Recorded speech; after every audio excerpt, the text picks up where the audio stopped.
Hi, everybody. Welcome to the newest edition of our interview series, a BookTrib and Merrill Moss Media Productions. We are thrilled to be chatting with curator and author Gary Vikan. Gary was the director of the Walters Art Museum in Baltimore from 1994 to 2013. Before coming to Baltimore, Gary was senior associate at Harvard Center for the Byzantine Studies at Dunbar and Oaks in Washington, D.C., and Gary's memoir, Sacred and Stolen, Confessions of a Museum Director, will be released tomorrow on September 20th. Thank you so much for joining us, Gary. What are you looking forward most with your book coming out tomorrow? Well, some reaction, some traction, some sales. I don't know. Get some good reviews in, some purchases. Good reviews. It is, if you never wrote a book, right, you could never fail.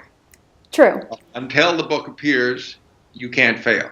Only when the book appears can you fail. So I'm at the maximum point of optimism right now. Your glass is half full. No, I think it's totally full. It's about to be empty. or it's going to overflow. Well, it could overflow. I'm old enough not to be naive about things. That's a good way to look at things. Can you tell us a little bit about your background and what it's like to be the head of a prestigious gallery as the Walters in Baltimore? Sure. Well, I'm from a little town in Minnesota, and I was of that generation of the 50s where just studying and playing your musical instrument and that kind of stuff was normal.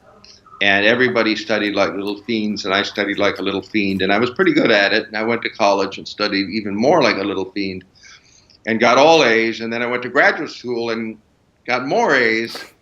And so here I was graduating from Princeton with a PhD, and at the age of 30 looking for a job. And that was a time when teaching jobs were few and far between.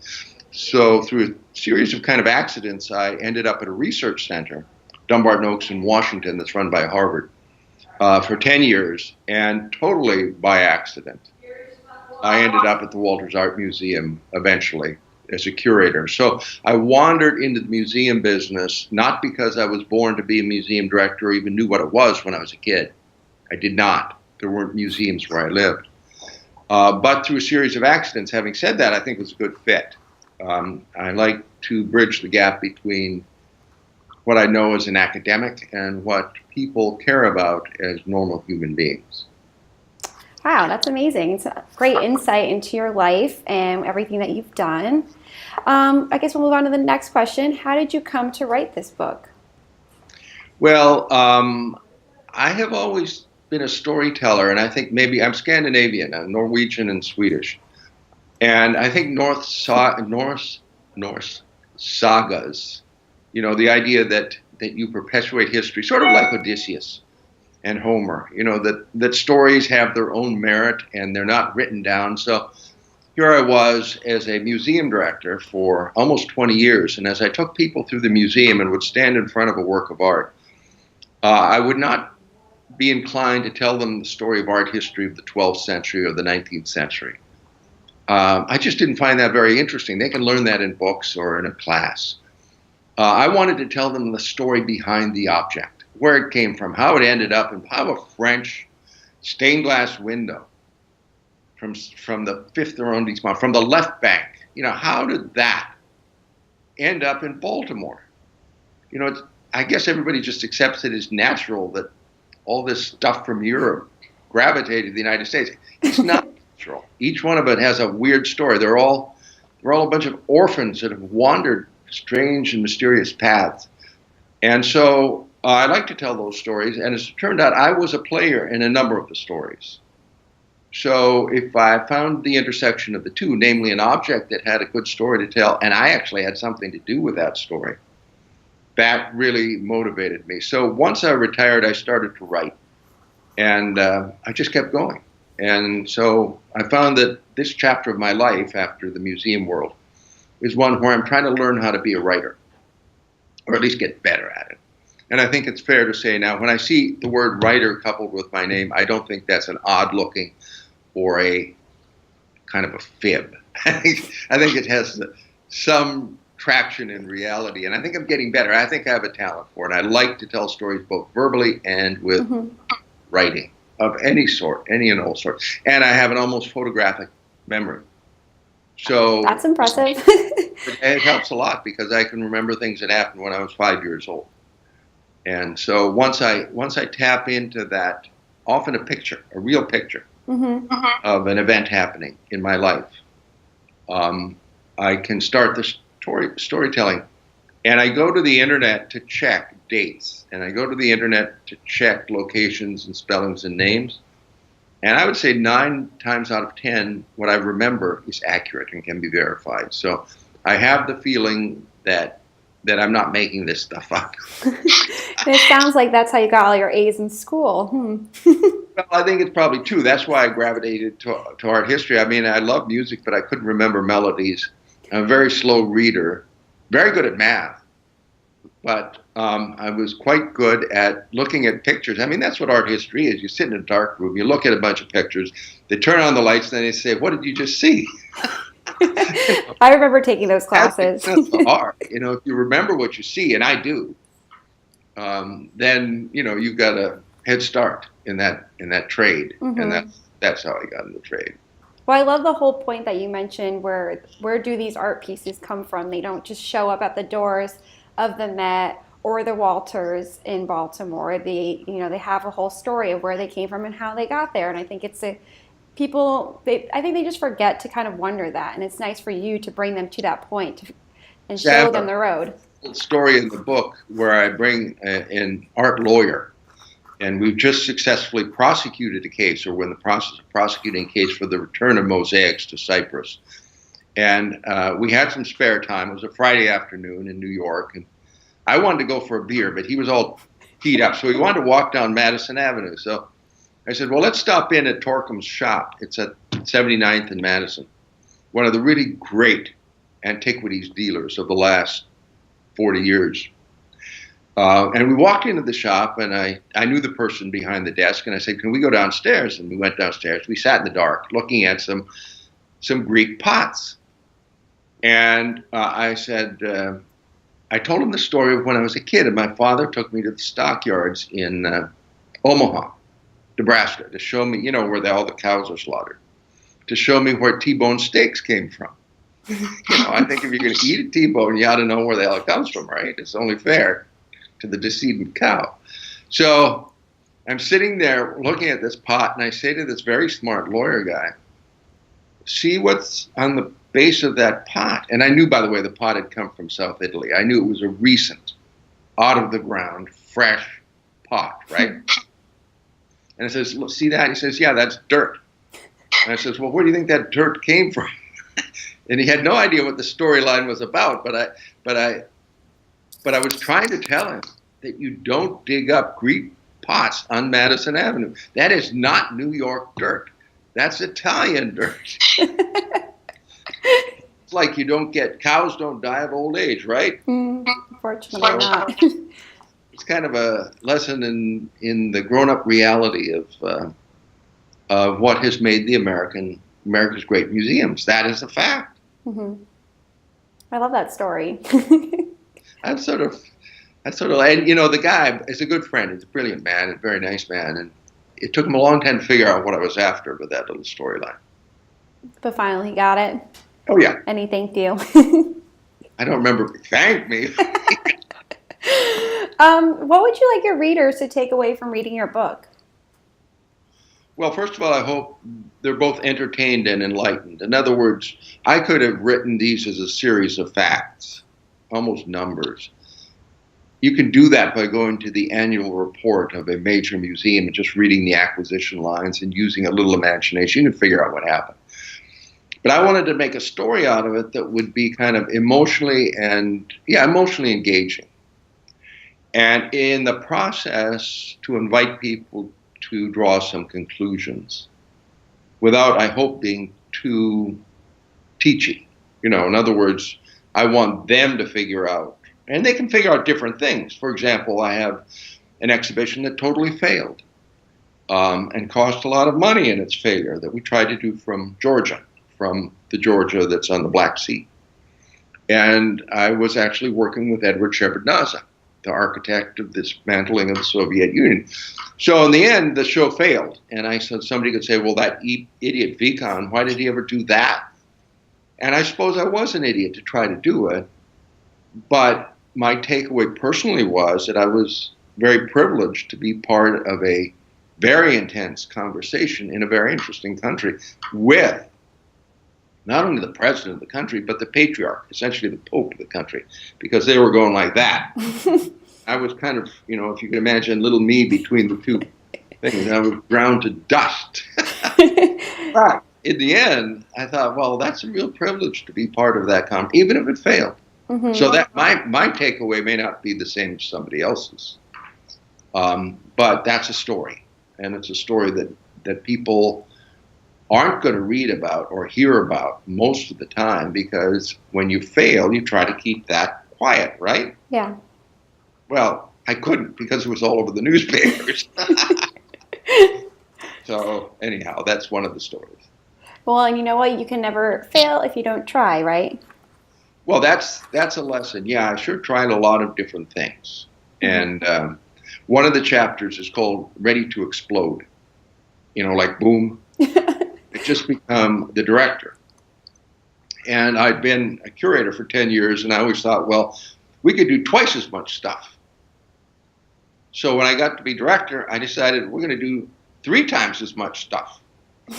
So one of my staff members recently told me that walking into my office was like flipping a coin with yes on both sides. In other words, I never said no. I always thought almost any idea that I heard was a good idea. And I never really spent much time trying to think of how all these ideas could happen at the same time. I mean, I just want, my metaphor was, I'm going to turn up the heat. And I really turned up the heat.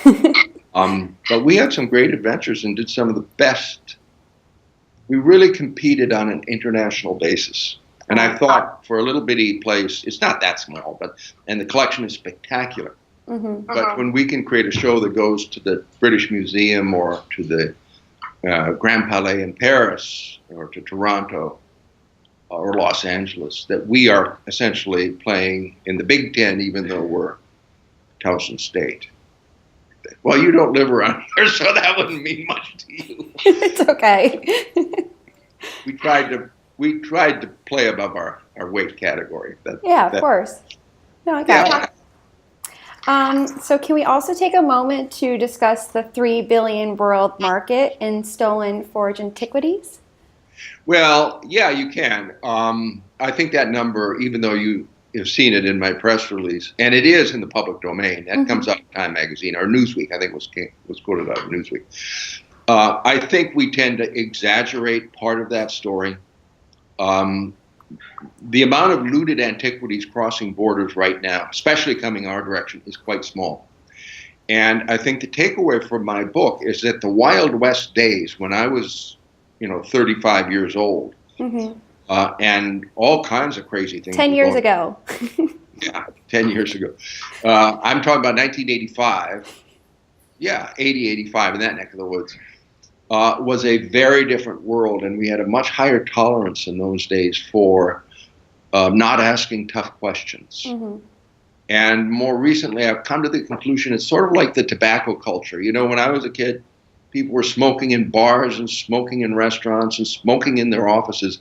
I went to an opening at the National Gallery of Art in Washington, D.C. in 1987. It was sponsored by Philip Morris.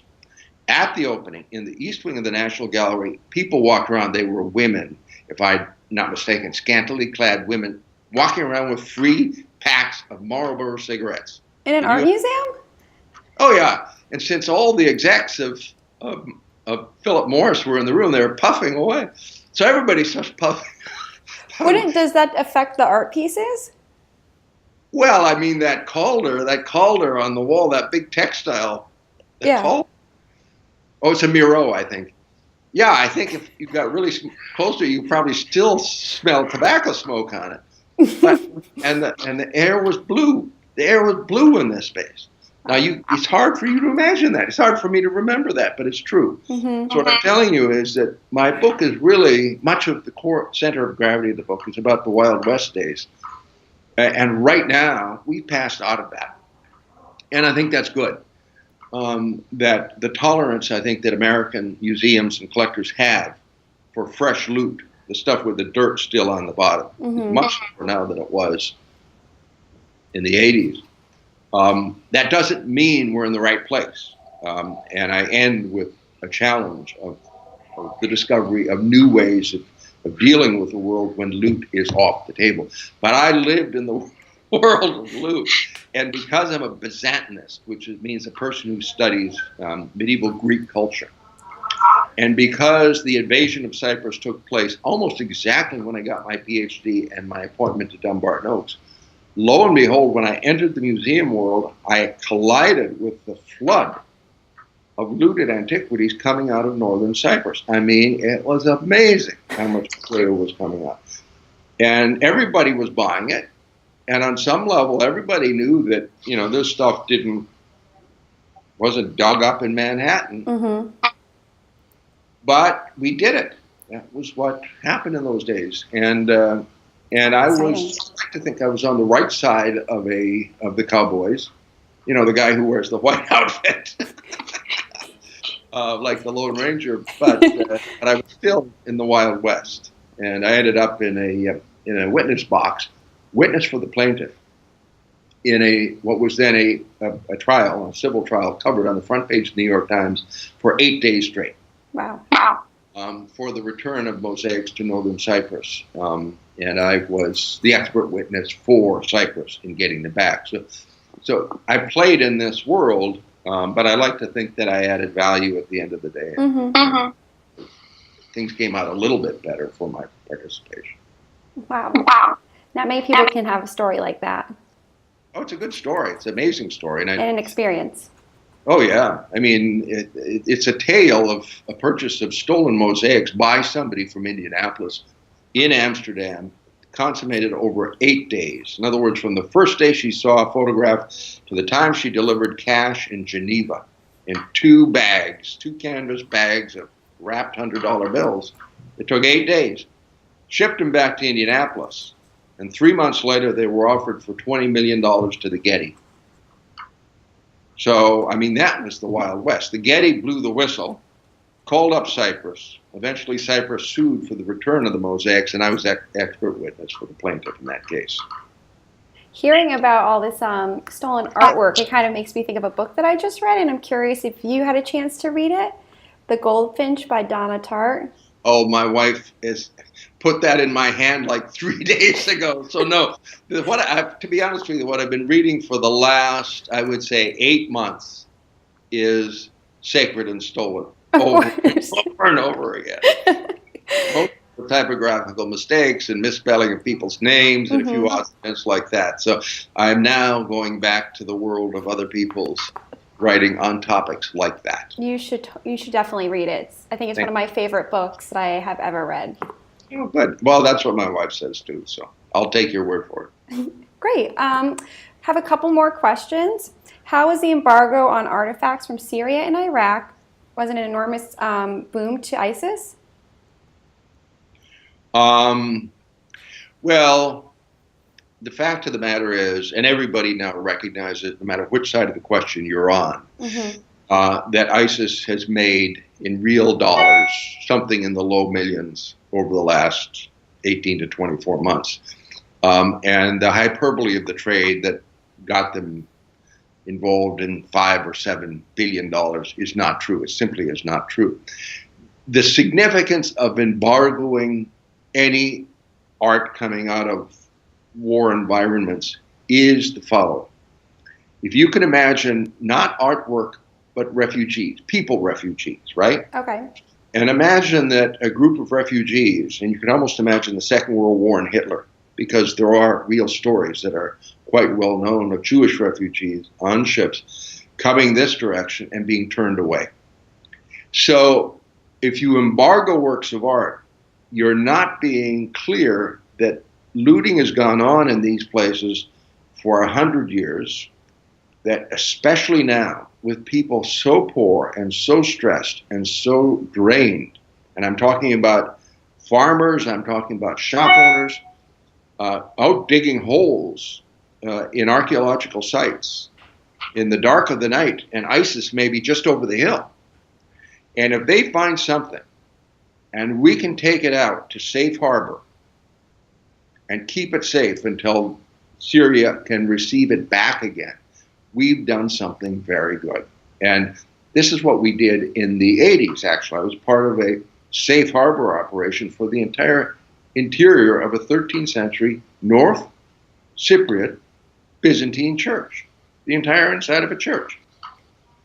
It was repaired, taken to Houston, stayed in Houston until 2012, and now it's back in Nicosia. So what I'm saying is we need to be courageous enough and wise enough to receive works that, if we don't, are either going to be destroyed or pushed back in the hands of either ISIS or Assad. And that is not, it's not a very subtle way of looking at the world. So I'm an advocate for safe harbor. That's the simplest way of describing it, with the clear caveat that if it comes this direction and we take care of it, we take care of it only with the commitment to give it back. Mm-hmm. We just have it for kind of like safekeeping in a sense. Yeah, exactly. Oh, wow. I like that. All right. What is the most exciting thing you've uncovered in your writing your book? In writing the book? Oh, a couple of things. I went back to one story. In 2000, or maybe it was 2000, spring of 2001, with Yeshiva University Art Museum in New York City, I bought for almost $400,000 a beat-up wooden door. It's very pretty, but it's really beat up. And this little wooden door, which is about 3 feet tall and about 2 feet wide, 1.5 feet wide, is 1,000 years old, and it comes from a synagogue in Cairo, a very famous synagogue, the most famous synagogue of the Middle Ages. And we all knew it came from this synagogue. And the story that the seller, who happened to be a dentist from Miami, already that's a little puzzling. Yeah. The dentist from Miami said that he bought it at a flea market on North Dixie Highway. And if you know the Fort Lauderdale area, you know that Fort Dixie Highway is the one, I think they may have renamed it now, but it's the main north-south commercial, you know, with all these ugly store kind of places. Yeah. Fort Lauderdale, on a Friday night in 1994, he bought this thing at auction. And these are the kind of auctions that take place every week at the same time, and people just bring all their household junk. Yeah. Claims he bought this 1,000-year-old door, which we paid $400,000 for $37.50. Right, the haggle. So, and I have no regrets about the purchase price, not at all. And what he paid for it is his business. Mm-hmm. In fact, he got a $600,000 charitable contribution because somebody appraised it with a market value, a very legitimate appraiser, of $1 million. So that from his point of view, or at least as the story as I understood it until I wrote my memoir, was that he'd paid $37.50 for this thing, wrapped it in a blue beach towel, drove it to his house, took it back to a bank in suburban Miami that had a safe deposit box that was 3 feet deep. You know, not every bank has a safe deposit box that are that big. That's where I saw it first. So that's a story I kind of believed, but it was kind of an odd story. And there was another group of people, a small group, it's not like everybody out there was buzzing about this, but some very smart people said, no, this thing hasn't been out of Cairo for 60 or 80 years like I chose to believe, kicking around in some old Jewish man's house in South Florida, and then he dies and his kids don't know what he has, right? So he takes it all to the auction and nobody knows what it is. The buyer doesn't know what it is. That's what I chose to believe. In other words, it had been out of Kairos for 60 or 80 years. These other people said, no, it came out right at the Camp David Accord times. In other words, about 1979, 1980, when a lot of American Jews and Israelis were visiting Egypt for the first time since the 56 Suez War. And so the idea was that these other people were saying, maybe somebody just lifted it. Now, this is a subtlety, but in Judaism, it's a commandment. If a synagogue is in hostile hands, to take stuff out of it. Oh, really? You following me on this? Yeah. Commandment to, people might say, steal. The title of the chapter is a mitzvah. Borrow. A mitzvah is a commandment. A mitzvah acquisition, like it's a commandment. Mm-hmm. Take the door. God has said, go in and take this stuff out, because if you don't, it's going to be God will, yeah. So as I was writing the book, I did a total reversal of my thinking, not necessarily understanding fully what the truth is, but I began to suspect that auction story wasn't true. Mm-hmm. That there was a whole different version of the story, which didn't go back to 1915 and didn't include that $37.50 on North Dixie Highway, but rather went back to 1980 and involved some guy from South Florida who picked this thing off the wall. Wow. And you figured it out. It wasn't until I wrote this out, and it's funny because, I always had this suspicion that I might not have gotten it right, that I might have totally turned all the evidence on its head. But it wasn't until I wrote it down and read my own actions. In other words, I had to describe what I did, and then I read what I did. And I read the other point of view, and I thought, gee, I must have been too eager to buy this thing because I really didn't think clearly about what its true story was. So yes, I learned that kind of stuff. Wow, that was certainly eye-opening. Yeah, it was. I was just at a flea market, and I didn't see any 3-foot doors. Well, there's another the book ends with another flea market story, which was a total lie. And it involves a woman who paid $7 for a Paul Bunyan doll, plastic doll, and a Renoir, she claims, at Harper's Ferry, Virginia flea market. And then she wanted to sell it. So it was on Good Morning America. And then it turned out that it was stolen from a museum here in Baltimore in 1951. Oh, my God. Everybody wondered, well, where has this been? Was it stolen? Blah, blah, blah. Well, it so happens, and I'm not going to give the ending away, but it so happens, the minute I saw when it was stolen, November 15th, 1951, the minute I read that in the Washington Post, I knew who the thief was. Wow. And the reason was the same thief stole something from the Walters Art Museum 6 weeks earlier. No. 1951. Wow. Yep. Well, that is certainly a great way to wrap up this interview. And I just want to say thank you so much, Gary, for your time. And congratulations on your new book, Sacred and Stolen. Can you see it? Yeah, I like that. The hardcover, too. Yeah. Well, thank you again for your time. And if you haven't pre-ordered, you can go get a copy everywhere. Yes. Thank you, Gary. Thank you very much. Bye. Bye-bye.